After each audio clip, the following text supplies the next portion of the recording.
В Псалом 42 Давид пее една много хубава песен, която искам сега да чуем.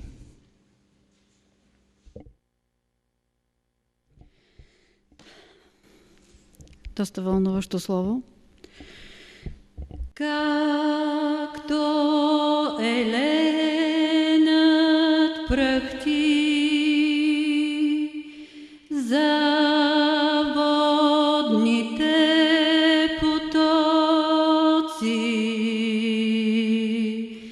така душата ми жадува за Тебе, Боже.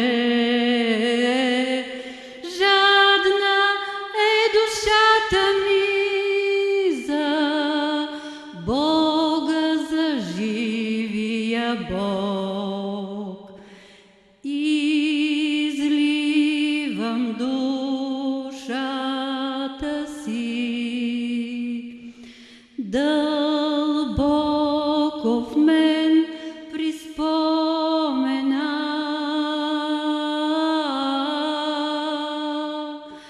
Как отивам при Бога заедно с Божият народ, с глас на радост и на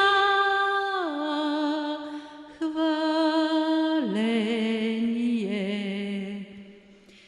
Защо си отпаднала,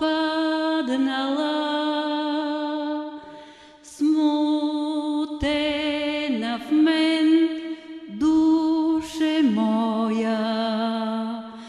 Надявай се на Бога, аз още ще го славословя. Той е помощ на лицето ми и Бог покой.